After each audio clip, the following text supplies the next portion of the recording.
Well, hello again everybody, and today we're going to take a quick look at directional couplers. Okay, so directional couplers. Got a few different ones here. Got one with all kinds of bobbins and knobs and attenuators and cables hanging off it. We've got another one here which is pretty much in its naked form. We've got one here, you see this has got 1, 2, 3, 4 ports. This one's got 3. And then we've got in here a little tiny, instead of we can get it out of the bag, we've got a little tiny baby directional coupler which has got, I think they're SMA connectors or something like that. And we've got a big directional coupler here which has got 4 connectors, 4 N-type connectors on it. And we've got a little tiny baby one here which has just got 3 SMA connectors on it. So yeah, a little bit of variation there. I think perhaps before I get into the nitty-gritty of directional couplers and how we might use them in the lab for testing radios, I think it might be interesting just to talk about a real-world application, somewhere where this type of directional coupler is used all the time. And I'm going to be talking about this one with 3 connectors on it. So let's just have a look at how one of these with the 3 connectors might be used. So imagine that we've got a television aerial and it's up on the roof of your building, and we take that signal, and what we're going to do is we're going to distribute that to various televisions all around the building. So the first thing we might have is we might have a power amplifier, we might have a video distribution amplifier there to boost the signal from our area, because this has got to feed lots of TVs. And then we might run this cable from the distribution amplifier, we might run that all through the building. Now we've got some users here who've got they've got the goggle boxes, they've got the televisions here, so there's somebody there with a television. Here's somebody else with a television. God, I'm not very good at drawing, am I? You can tell I'm not like Big Clive or what's his name, Mr. Ward, whatever his name, electrical channel man. He's good at drawing, I'm rubbish. Okay, so we've got these televisions here, and we've got a high level signal that's just been boosted by this distribution amplifier. We don't really want to connect all these televisions into this line here. We can't just connect them, because we're going to connect lots of 50 ohms connections, and we're going to start loading the line up, and each of these televisions is going to get too much power, or maybe this one is going to take all the power and then this a bit less. So we can't just connect them. So the way that they would actually typically do this, you would use one of these 3 ports, I'm going to call it a 3 port because it's got 3 connectors. We would use one of these directional couplers. So arrange it like that, and I'm going to draw the box. You have what they call a main line running through the directional coupler, which runs from that connector to that one, and then you've got another port here which comes out the bottom, and I'll draw this directional coupler here which is going to feed this television, and then finally we've got this directional coupler here which is going to feed this television. Now, as I said, you don't want to feed all the power to these TVs, because this may be boosted to too high a level. It's going to overload the front ends and do all rubbish things like that. So what you do is you use a directional coupler, and the directional coupler has something which they call a coupling factor. It will take a proportion of the signal which is running on the main line here, which is just going straight through all the directional couplers. It'll take a proportion of them. In the case of this directional coupler, that is actually stamped on the side of it. He lied. Let me find a data sheet. Okay, it tells me here that the coupling to the directional coupler is 30 dBs. So it's telling me that between the main line and the coupled line here, so we call that the main line, the through line is the main line, it's telling me that the coupling between the main line and the coupled ports here is 30 dBs, which is 1,000th. So basically we're going to get 1,000th of our signal going to this first television. We're also going to get, if this is the same specification of directional coupler, we're going to get 1,000th of the signal going there, and 1,000th of the signal going down there, and then maybe at the end of the line we'd just have a dummy load, a 50 ohm, it'd be 75 ohms for television, wouldn't it? We'd have a 75 ohm dummy load just to terminate the signal. I think the main thing I really want to talk to you about is you get this main line which runs through them, and maybe I can emphasise that a bit better. So this is a directional coupler that I use quite a lot, and the main reason I use it is because it kind of covers the amateur bands that I'm often interested in. So it goes from 2 to 33 megahertz, and you can see here it's got 4 connectors on them, or four connectors where we can plug an N-type connector. Now the number of connectors will vary depending if it's something they call a directional coupler, or in the case of this they actually specify it as being a bidirectional coupler, and I'll come on to that in a second when I explain a little bit more how it works. Typically you have the main line, and I've drawn the main line here. You can see I've drawn this line here, that's a wire. So effectively I'm gonna scribble on this little bit. We put 100 watts in here, we're going to get 100 watts out. That's not quite true, but all I'm trying to say is the majority of the power goes through the main line. There is a little bit of loss through this main line, but typically your main line loss will be very low. For this device I'm using, it's specifying 0.1 of a dB. So the purpose of today's video is really to talk about how we might use a directional coupler, and how we might use a directional coupler to connect, for example, a transmitter here. We've got a transmitter here, and we want to connect that to a spectrum analyzer or an oscilloscope. And we've already said many times before, it's not a very good idea. In fact, it would be a stupid idea to connect a transmitter directly to the spectrum analyzer, because we're just going to blow it up. The signal level from our transmitters are just too big in the real world. From what we talked about earlier, and we saw the example of using video distribution, where we could actually take a small proportion of the mainline signal and then feed that out to lots of our television sets. We use a directional coupler in the same way. This is the test setup we're going to get. We've got a transmitter here. The transmitter is at one end. We've also got a dummy load, and the transmitter is connected to the dummy load using the main line. So if we transmit 10 watts from our transmitter, we've got a little arrow there, 10 watts is going to go into that side, and effectively 10 watts is going to come out. There is going to be some loss in here, but we're ignoring that. So 10 watts in, 10 watts out. Now we said that earlier that our directional couplers have this coupling factor.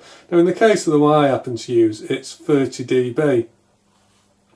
So another way of looking at that is, we did the calculation. This time it's 10 watts, that is 40 dBm.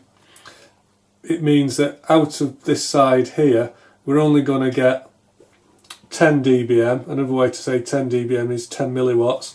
And then I've actually got another attenuator plugged in, because even 10 milliwatts is still quite a lot of power for to have going into your spectrum analyzer. It's still up there. So I've got another 10 dB attenuator, but don't necessarily worry about that. And then finally I've got our oscilloscope, our spectrum analyzer. I talked earlier about these different ports, and we've got one. This one here, this one is what we're going to call the forward power. So pretty much all the power that's being transmitted here, it's going to go into our dummy load. It's not an antenna, it's a dummy load. It's going to absorb all the power. So there isn't going to be any reflected power back. So there's no power that's going to come out of our reverse port here. But we do need to bung up the reverse port, and the way that we have to bung it up is we have to put a terminator on it. Now it depends on the type of directional coupler that you've got. This one here has got 4 ports on it, so that's the through line there. This one is the forward power, this one is the reverse power, but they're not all like that. This one has only got 3 ports on it, so what this has got, that's the main through line there. Oh, actually I don't know if it is on this one. I think it's saying in and out coupled port. Yeah, it's slightly different. So the through line on this is into there, out of there. So that's our through line, or our main line, and then we just get forward power. So this one doesn't have a reverse power connector on it, it's only going to tell us the forward power. But that's not a problem, because all you actually need to do is turn it round. If you actually just turn these round, swap the connectors round, rather than showing you forward power, it'll give you the reverse power. Even if you haven't got a 4-port one like I'm using, you can use the 3-port ones. You just swap the A and C connections round. But this one has got 4 ports on it, so we have to terminate it. Let's have a look at what that might look like. Now I'm sure that this looks a lot more complicated than it actually is. So we've got a cable here. Now this cable is going to connect to our transmitter. Here, this lump that's got the fins on it is a dummy load, and look, I've drawn the little fins on there. So that's our dummy load. So our transmitted power is going to go down the coax, It's going to go through the main line and into our dummy load, and then we're going to get a proportion of the power. We're going to get minus 30 dB. We're going to get that coming out of the output for the forward power. That's going to come out of here, and then that's going to go into an attenuator, and then that's going to be connected to our oscilloscope or our spectrum analyzer. And I guess I've got a little surprise for you here. It was a bit of a surprise to me as well, actually, even though I bought it. It's a CB radio. Now, I know absolutely nothing about CB radios, apart from I used to have one 20 or, oh dear, it might even be 30 years ago. And I actually think I had the same CB radio. I bought this as being broken. I particularly wanted one that was broken so that we could have a go at repairing it, because, well, I just wanted to have a go. And you know, it's difficult to find things to work on to repair these days. I think Scott Defpon was saying how expensive test gear is, but looking on the UK on eBay, you can still have CBs, you can still have them quite cheaply. So I thought, let's have a go at using some of my test gear and have a go at repairing a CB. So I bought one that said it was spares or repair. It actually said it was broken. I've actually powered it up, and I think it works, annoyingly. And we'll switch on the trusty Marconi and let that warm up for a second. Might even let it run through its calibration routine if we're feeling really generous. So here's my directional coupler. It's got a lot of bits and bobs and wiggly bits and connectors on it, don't worry about it. I've also said in one of my previous videos here that I don't like to use end connectors that much, just because it can be a little bit of a pain. BNCs are quicker and easier, and at the frequencies I work at, that's fine. So the first thing I'm going to do is I'm going to plug the directional coupler into the back of the transmitted output from this CB radio. So let's just plug that in there. Sign it up. And another thing you may have noticed earlier, I've actually taken a label and I've labelled everything up on here. So I've got transmitter here, TX, dummy load, I've got input, output, I've got reverse written on there, and I've got forward written on there. I would actually recommend you do that again, because anything you can do to stop you connecting this up wrong, because the last thing you want to do, for example, is to connect the your spectrum analyzer into, for example, if you plugged it into the connector where the dummy load is, you're going to put all the transmitted power into your spectrum analyzer and blow it up. A couple of ways I avoid that. This little rig of components, although it probably looks expensive, it isn't. I've got a £5 dummy load off eBay, I've got a £5 directional coupler, I've got a £2 terminator, and I've got maybe another £10 attenuator here. So these parts are relatively cheap, and I screw all this together and I leave it like that. This, you know, I keep this in my test kit. That's how it stays. I don't constantly disconnect it and reconnect it. I keep it for this job, and I think that's a good safety tip, that once you've got this set up how you want it, if you can leave it alone, do leave it alone, because you're just taking a potential risk away. Power out of the transmitter into the dummy load, portion out of here into the attenuator. So we're going to plug our spectrum analyzer into this end.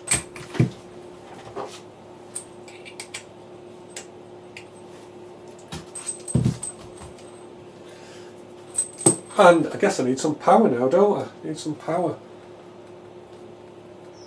I really do know nothing about CBs. In fact, I know so little about CBs. I actually went on the Ofcom website, and I was actually surprising how good their website is. It gives you quite a lot of information about CBs and the frequencies and the band usage and all that kind of thing. It's some good documents on there.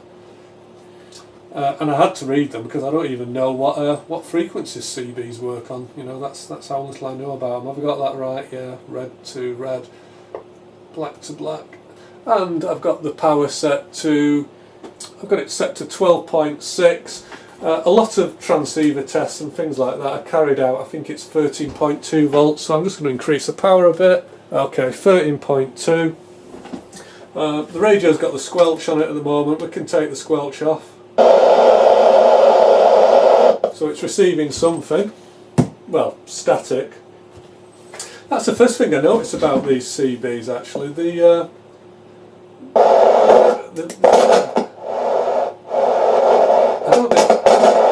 I don't know, obviously the input pots are very scratchy there, but one thing I did kind of notice is the noise floor seems very high on these CBs, or on this one anyway. I don't think that's common for CBs. Generally I work with more like communication receivers and stuff like that, and they tend not to be anywhere, you know, Yeah, it tends to be nowhere near as noisy as that, so maybe that's something I need to investigate. I don't know if it's typical, who knows. Right, so switch our transmitter, turn the squelch up so we don't have to listen to that. I'm going to set it to channel 20 because I've got to set it to something, haven't I? So the next thing to do is to set our centre frequency, and you know, I've got no idea what the frequency is for channel 20 on a CB. Didn't really even know what frequency or band they were on until the other day when I downloaded this data sheet. So channel 20, I'm sure some of you are shouting it out. I think I can hear Scott, the deaf pop, I think I can hear him shouting from New Zealand. Brain fart. So reference frequency 27.7912. 27.7912. We'll probably have to, well, we will have to change the span a little bit. Let's see if I get the knob turning the wrong way, because I always do. Oh no, might have got it right. So in theory, if we key this up, we should see something happening. And that isn't what I expected. And the reason it's not what I expected, because it looks as though I managed to enter in the wrong frequency. Let's have another go. Reference frequency 27.79125 megahertz. Let's have another go. And let's just take a measurement of that. And that's saying we're at minus 4.35. I'm going to go for minus 4.35. Just for interest, let's reduce our span and just do a quick whistle test. I'm not whistling, I'm blowing into the microphone, I can't whistle. So you can see that responding to my voice there, we're deviating a bit, we're getting a bit wider, we're seeing some little sidebands starting to appear.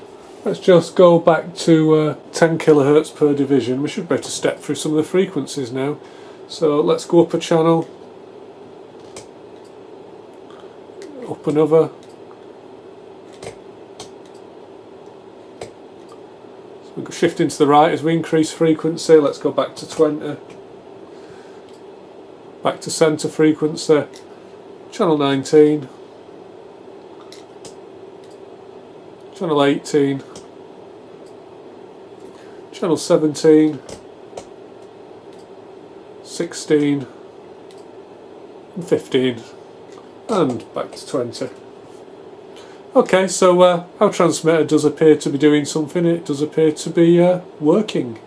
So here's a minus 4.35 dBm that we've just measured, and I know that some people aren't familiar with using dBm and stuff like that, so we can convert that back into watts quite easily. There's a few ways we can do that.